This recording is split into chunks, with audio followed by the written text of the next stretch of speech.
Assalamualaikum warahmatullahi wabarakatuh. Ismi Nur Melisa binti Muhammad Yadi. Hukmu Thalabah 049466. Hari ini saya akan menceritakan tentang beberapa elemen yang terdapat dalam penterjemahan, iaitu antaranya strategi penterjemahan yang saya gunakan, masalah yang dihadapi dan juga cadangan untuk atasinya.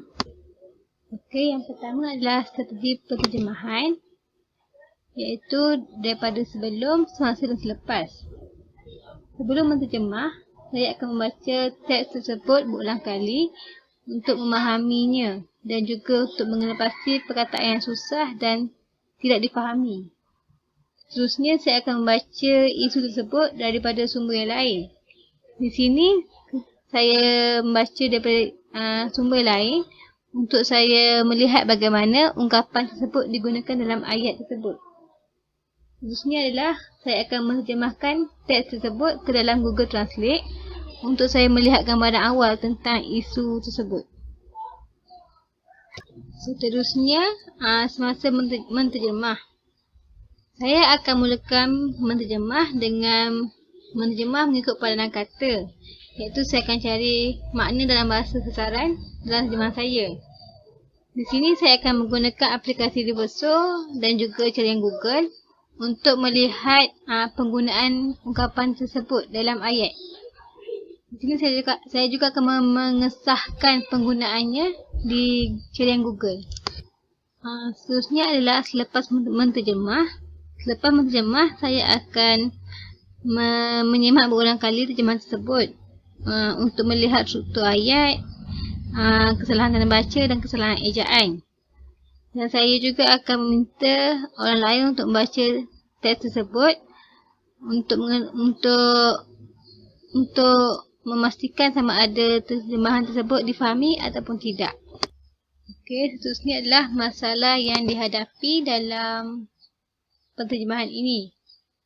Antara masalah yang saya hadapi adalah tidak memahami istilah-istilah yang berkaitan dengan ekonomi yang terdapat dalam berita.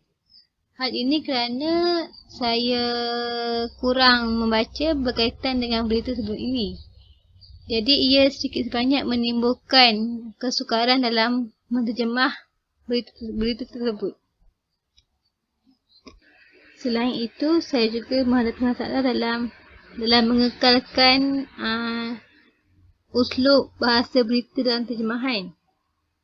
Hal ini kerana jika saya ingin memudahkan kefahaman pembaca sasaran, saya akan gunakan teknik perkataan yang lebih mudah. Tetapi hal ini berlawanan dalam teks berita kerana teks berita mempunyai genre yang sendiri, yang mana penterjemah perlu mengekalkan genre tersebut agar berita yang dibaca adalah berbentuk berita dan bukannya berbentuk artikel biasa. Seterusnya adalah cadangan untuk mengatasi masalah tersebut. Antara cadangan yang boleh dilakukan adalah penterjemah tersebut perlu banyak membaca tentang berita berkaitan dengan ekonomi agar ia sudah terbiasa dengan istilah-istilah yang bermain dalam bidang tersebut. Selain itu, mereka juga perlulah bertanyakan dengan orang yang pakar dalam bidang tersebut untuk mengesahkan penggunaan suatu istilah itu. Okey, sekarang ini adalah sebahagian daripada hasil terjemahan saya. Okey, iaitu irtafa'at as'ar az-zahabu as-thulatha fima huddidat mujatun jadidatun minal isabat bi virus corona bi ibta'i at-ta'afi al-iqtisadi al-alami min jaihati COVID-19 litazida min igra'il ma'dan al-asfar kamuladhi aman. Saya terjemahkan kepada harga emas melonjak naik pada semasa lalu disebabkan oleh gelombang jangkitan pandemik coronavirus COVID-19 yang telah mengancam proses pemulihan ekonomi global. Hal ini juga telah menambahkan daya tarikan logam kuning tersebut sebagai suatu aset selamat. Di sini pada mulanya saya terjemahkan secara padanan kata. Seterusnya saya menggunakan teknik moderasi untuk menerjemahkan ayat ini. Dan saya juga memecahkan ayat daripada teks asal kepada 2 ayat dalam terjemahan saya. Saya pecahkan bermula daripada ayat litazida min igra'il ma'dan al-atfal kamuladi aman, iaitu hal ini juga telah menambahkan daya tarikan logam kuning tersebut sebagai suatu aset selamat. Hal ini kerana saya rasakan jika saya pecahkan ayat tersebut pada 2 ayat akan memudahkan kepada para pembaca sasaran saya. Di samping saya mengekalkan uslub berita tersebut. Okey, seterusnya pada lengkap seterusnya, iaitu wazada az-zahabu fi as-suqil furiyah 0.2% ila 1,83 dolar li'auqiyah al-unsah wihulu lisa'ah 7.05 bitauqid Greenwich. Saya terjemahkan kepada harga spot emas naik 0.2% kepada 1,906.83 dolar bagi setiap ounce pada 07.05 waktu Min Greenwich. Di sini saya terjemahkan zada az-zahabu fi suqil furiyah sebagai harga spot emas naik. Saya juga jumpa iaitu harga emas pukal atau harga spot emas. Saya memilih di sini harga spot emas.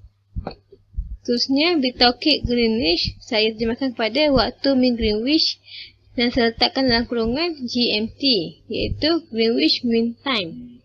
Kerana persekatan GMT itu telah diketahui oleh umum. Okey, seterusnya wa'a'lana adadun kabirun minaduwali min bainiha al-wilaya al-mutahidat wa Rusia wa Faransa al-qaman qiyasiyah li'isabat bi COVID-19 mimma idatarra al-ba'du li fardi quyudi jadidah tuhaddidu bi'inhirafi at-ta'afi al-iqtisadi al-alami an masarihi.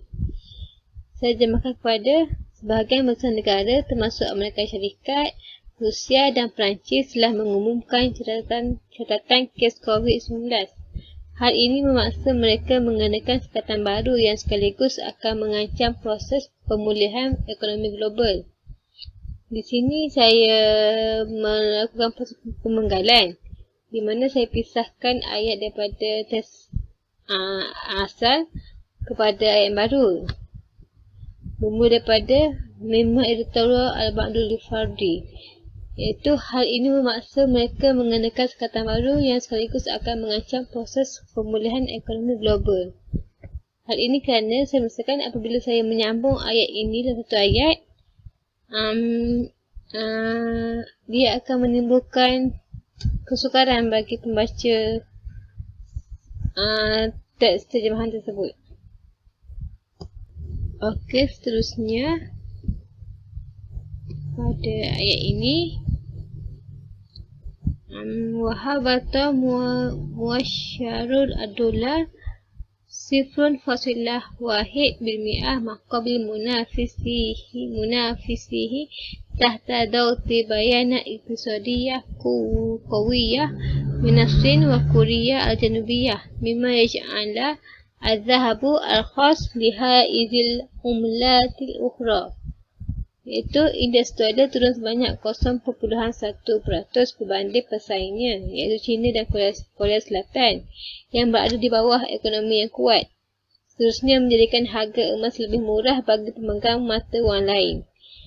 Jika lihat di sini, saya translate ayat ini secara padanan kata dan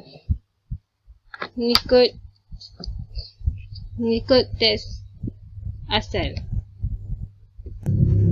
Okey, seterusnya وبالنسبة للمعادن النفيسة الأخرى زاد بلاديوم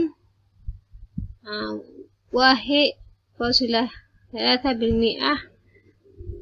إلى 2,321.86 dolar Australia. Di sini saya terjemahkan kepada bagi logam berharga lain pula, contohnya seperti palladium, harganya meningkat 1.3% kepada 2,381.86 US dollar bagi setiap ounce. Di sini saya menambahkan terjemahan saya, iaitu penerangan, iaitu contohnya seperti palladium. Jika kita lihat dalam teks asal, penulis tulis kepada zada palladium, iaitu harga palladium meningkat sebanyak 1.3%. Tapi saya menambahkan contoh dalam terjemahan saya, contohnya seperti palladium. Saya lakukan ini untuk memudahkan kefahaman pembaca sasaran. Okey, seterusnya ini adalah antara sebahagian daripada mustalahat yang saya dapat daripada berita ini. Antaranya jaihah COVID-19, pandemik COVID-19. Az-zahabu fi sawqil fawriyah, harga emas pukal atau harga spot emas. At-ta'amulat al-ajilah fil wilayah muttahidat, niaga hadapan emas Amerika Syarikat. At-ta'afi al-iqtisadi al-alami, pemulihan ekonomi global. Muasyir ad-dolar, indeks dolar. Al-palladium, al-balatin, platinum. Al-ma'adin an-nafisah, logam berharga. Yang terakhir, lihaizil amalatil ukhra, pemegang mata wang lain, holders of other currency. Sekian saja daripada saya. Assalamualaikum warahmatullahi wabarakatuh.